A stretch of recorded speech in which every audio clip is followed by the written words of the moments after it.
ఓటీటీలో డిమాండ్ పెరిగిన తర్వాత కొన్ని డబ్బింగ్ సినిమాలు కూడా తెలుగు ఆడియన్స్కు తెగ నచ్చేస్తున్నాయి. అలా ఈ మధ్య ఓటీటీలోకి వచ్చిన ఈ మూవీ యువతకు సైలెంట్గా ఎక్కేస్తుంది. చాలా రోజుల తర్వాత ఓ మంచి ప్రేమ కథ చూసామని అంటున్నారు. పేరుకే డబ్బింగ్ సినిమా అయినప్పటికీ ఆడియన్స్ని ఆకట్టుకుంటోంది. ఇంతకీ ఏంటి సినిమా కథ అనేది ఇప్పుడు చూద్దాం. జో చిన్నప్పటి నుంచి అల్లరోడు. అతడికి 3 ఫ్రెండ్స్. కాలేజీలో చేరిన తొలి రోజే సుచిత్రను చూసి ప్రేమలో పడతాడు. కొన్ని రోజుల తర్వాత సుచిత్ర కూడా జోను ప్రేమిస్తుంది. కొన్నాళ్లకు మనస్పర్ధలు వస్తాయి. దీంతో 6 నెలలు తనతో మాట్లాడొద్దని జో చెప్పడంతో సుచిత్ర అలిగి వెళ్ళిపోతుంది. ఓ రోజు సడన్గా ఫోన్ చేసి పెళ్లి గురించి ఇంటికొచ్చి మాట్లాడదామని జోకి చెబుతుంది. అక్కడ జరిగిన కొన్ని సంఘటనల వల్ల సుచిత్ర బ్రేకప్ చెబుతుంది. ఆ తర్వాత సుచిత్రకు మరో అబ్బాయితో పెళ్లి సెట్ చేస్తారు పెద్దలు.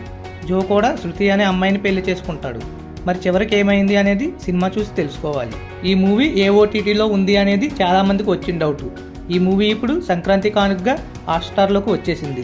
తెలుగు డబ్బింగ్ కూడా ఉండడంతో మన వాళ్ళు చూస్తున్నారు. అనుకోకుండా చూసిన చాలామందికి ఈ సినిమా నచ్చేసింది. ప్రేమం, హృదయం, రాజారాణి లాంటి హిట్ సినిమాలతో పోలిక ఉన్నప్పటికీ లవ్ ఫెయిల్యూర్ సినిమాలు ఇష్టపడేవారిని ఇది అలరిస్తోంది. అలానే సినిమాలో జో మూవీలో సుచిత్ర పాత్రలో నటించిన మాళవిక మనోజ్ అయితే మీకు ఇంకా నచ్చేస్తుంది. ఒకవేళ చూడకపోతే ఫ్రీ టైంలో ట్రై చేయండి. మీరు ఖచ్చితంగా ఏడ్చేస్తారు. ప్రాణం కంటే ఎక్కువగా ప్రేమించిన వాళ్ళు దూరం అయితే మనం చనిపోవాల్సిన అవసరం లేదు. ఏదో ఓ రోజు మనకు నచ్చినట్లు జీవితం మారుతుంది అనే పాయింట్తో ఈ సినిమా తీశారు.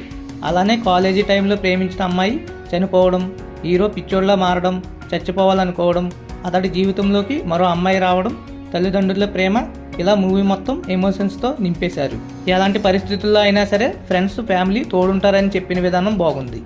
ఈ రివ్యూ మీకు నచ్చితే ఒక లైక్ కొట్టండి. ఇలాంటి మరిన్ని రివ్యూస్, వీడియోస్ని మీకోసమే నేను పెడతాను. మర్చిపోకుండా లైక్ అండ్ సబ్స్క్రైబ్ చేయండి.